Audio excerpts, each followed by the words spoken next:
great. So some progress on my gastroenteritis. And again, this is just to verify my hypothesis, which I think I'm going to turn into a theory. The theory of the keto flu, the complete reduction to zero of carbohydrates from people who are suffering from a stomach bug. All right.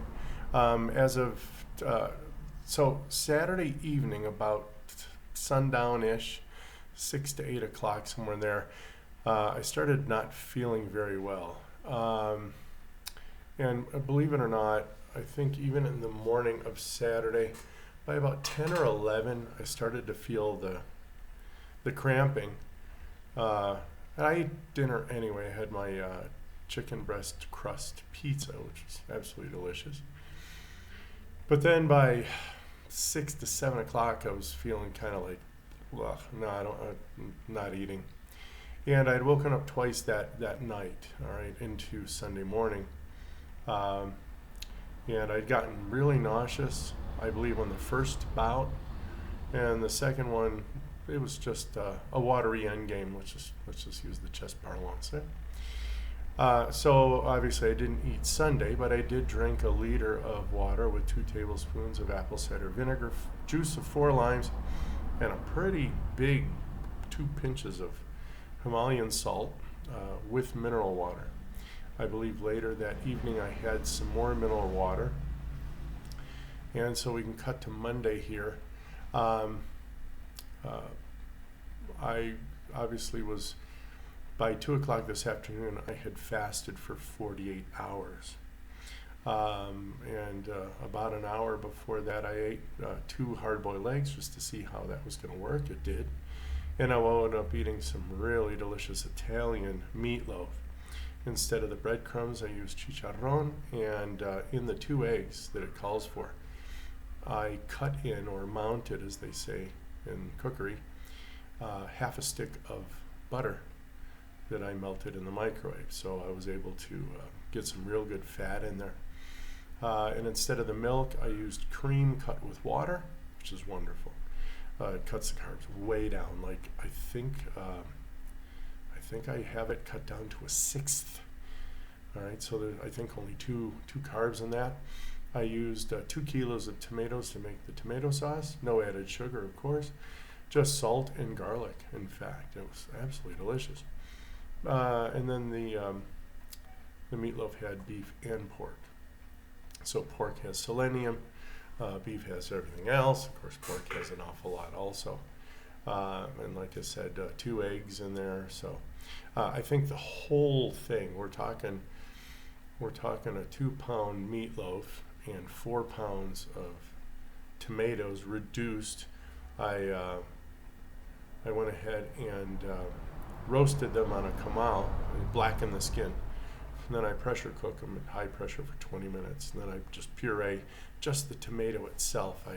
I drain all the water. And so again, I mix that with maybe 5 cloves of garlic, some olive oil, and some salt.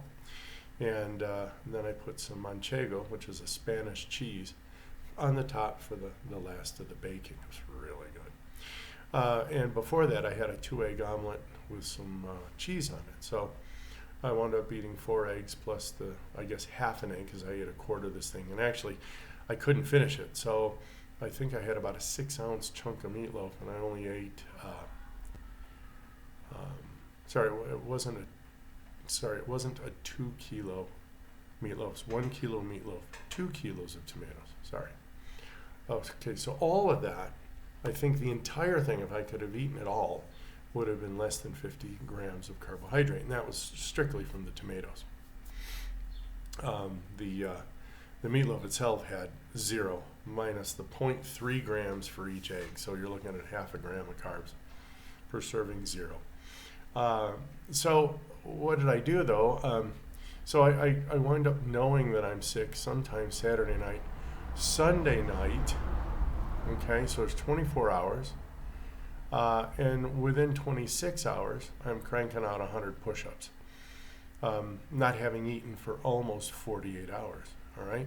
So I had pretty severe gastroenteritis. Still have it apparently, because I just, again, just the old watery end game, pure liquid. No more nausea, no more cramping. But the point of that is that I was able to eat, and I didn't use the rat B diet, the BART diet, the brat diet, the sugar diet.